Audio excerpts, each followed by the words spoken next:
Hey, this is Anthony from RevZilla TV. You can watch, decide, and ride. Welcome to our detailed breakdown of the new Dainese Cruiser D-Dry pants available at RevZilla.com.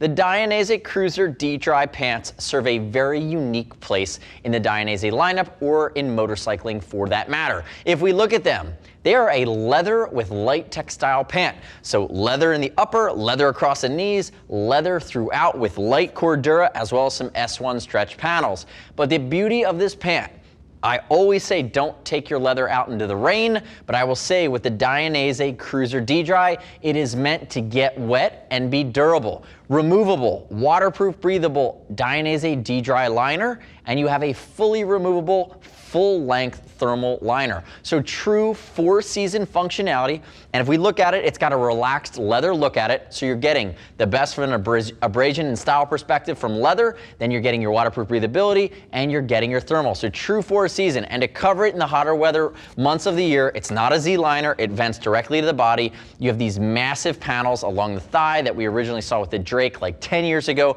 They work really, really well. Backed with 3D mesh, are going to flow air into the pant with the liners out and give you great circulation. Now, this pant's coming in that $400 to $500 range. I'm sorry, it's $500 to $600 range, and the Cruiser is going to be a match to the Cruiser jacket. Again, going for more of that crossover. When I think Dainese, I think Ducati Diavolo. I don't necessarily think Harley, but if this is your style, it's badass and it can work. And notice the relaxed fitment. It's going to cross over. Now, we might as well get into that fitment. Again, you're seeing a much more relaxed or touring style pant that's not going to be that full leather if you see a straight leg leather right out of the Cruiser universe, but it's very much not going to be that on the track sport touring look to it. This is definitely going to be more relaxed in this fit. Hi, I'm Brian, 6 foot, 195, 42-inch chest, 35.5-inch belly button, 33-inch jeans waist. He's wearing a size 52. Use the size chart. It's going to fit spot on. Dainese is getting their sizes spot on in recent years, and again, you shouldn't have an issue with it. I'll also say that it does not come in shorts and talls. It comes in standard lengths, and you would buy it and you'd be able to adjust the knee armor. So composite knee armor going down to the shin, and it is going to be movable up and down. So when you're in the riding position, it can be in the right place. Now, we'll ship for free over $39 if you're concerned about sizing. What I'd really love for you to do is to click our logo on your screen, subscribe to us at RevZilla TV on our YouTube channel, leave me your comments, your questions, your feedback on the new Cruiser D-Dry from Dainese. Now, if we move into it, let's talk about this leather. It's Tutu leather, which is a washable slash water-resistant leather. It can get wet, and when it dries out, it's just fine. Now, I will tell you, this pant's a heavy pant, and it's leather, it's not lightweight. So when you add water to it, in a pronounced or an elongated downpour, it'll pick up some water over time. Your D-Dry membrane behind it is what's going to ultimately keep you dry, but it's going to get heavier, and that comes with the territory. If we look at it, we have slash pockets across the top. You're going to have a slide and a snap across the top, and you do have baked-in adjustability versus needing belt loops. Notice there's a 360-degree zip as well, so you're going to be able to bake it in or connect it with your Cruiser jacket from Dainese.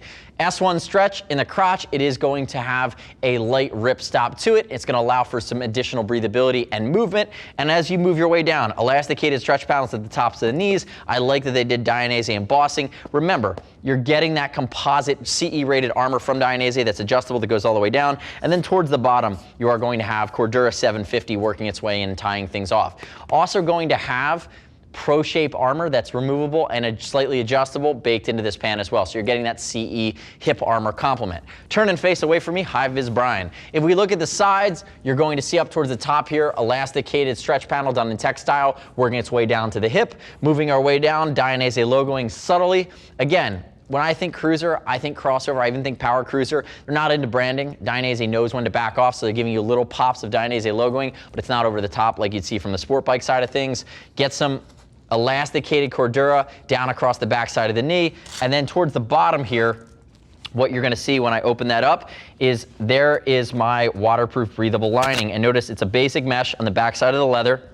When you have all of your liners out, and now you have waterproof breathability from your D-Dry membrane, and on the inside of that, you're gonna have your full sleeve thermal lining, or your full length thermal lining for that matter. Now, in some of the newer pants, I haven't seen them do this. I like that they did this. They give you the zipper that goes down, has all that room, and then you have that elastication, or that Velcro for that matter. I can't speak today. Velcro for that matter, tying it off at the bottom. And for frame of reference, Brian is wearing Torque Gore-Texes. Turn backwards for me there, A2B. If we see the back side of it, you're gonna see lots and lots of Tutu leather. You're gonna see a minimization of seams in the impact impact areas. And then again, you have your big stretch panel at the top of the butt, so these guys will stay in place whether you have them on by themselves or if you pair them with a jacket. And as you work your way down, then you have some Cordura on the insides of the thighs and on the back side of the knees just to lighten it up a little bit. Come back around to the front. So remember, this is the Cruiser D-Dry, meant to be paired with the Cruiser D-Dry jacket. And again, this is relaxed. It's the leather jacket or the leather pant on steroids, built for a more cruiser or Harley-centric audience from Dainese. Again, I like that they potentially stepped out of bounds here, because the only other folks we've seen do this would be Ruka with the Merlin that's like $1,200 or $1,300, and that's Gore Pro, where this guy is going to be D-Dry, so you're not going full-bore Gore-Tex there. The next step in your journey is to click the info button on your desktop screen or on your mobile device. It's going to take you to the product detail page at RevZilla.com. Read other rider reviews. Use my info as a baseline. But as always, you should see what other riders that are putting the Cruiser D-Dry through its paces are saying. Again, don't just take my word for it. Remember, we'll ship for free over $39. If you want to talk to a gear geek, see us at RevZilla.com or 877-792-9455. Thanks for watching our detailed breakdown. Remember, subscribe to us on the YouTubes. I'm Anthony. We'll see you next time.